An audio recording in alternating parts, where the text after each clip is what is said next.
आज पुन्हा एकदा काही दिवसांमध्येच उद्धव ठाकरेंना दुसरा मोठा धक्का मिळालेला आहे. आज पुन्हा एकदा काही दिवसांमध्येच उद्धव ठाकरेंना दुसरा मोठा धक्का मिळालेला आहे. सचिन अहिर शिवसेनेत आलेले आहेत. काय नेमकी प्रतिक्रिया आहे की मी फार पूर्वीच सांगितलं होतं की हे भविष्यात टप्प्याटप्प्याने होत राहणार आणि आता खूप लोक अजून येण्यासाठी इच्छुक आहे. आता ते शिंदे साहेबांवर आहे की ते कोणाकोणाला बोलवतील.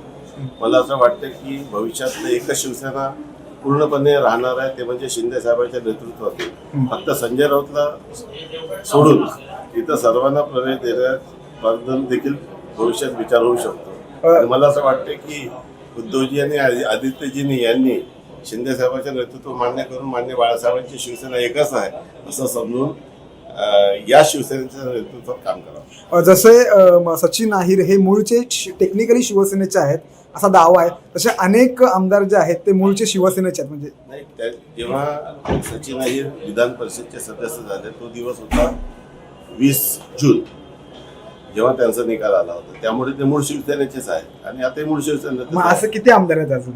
आता पिक्चर अभी बाकी आगे आगे देखो होता है.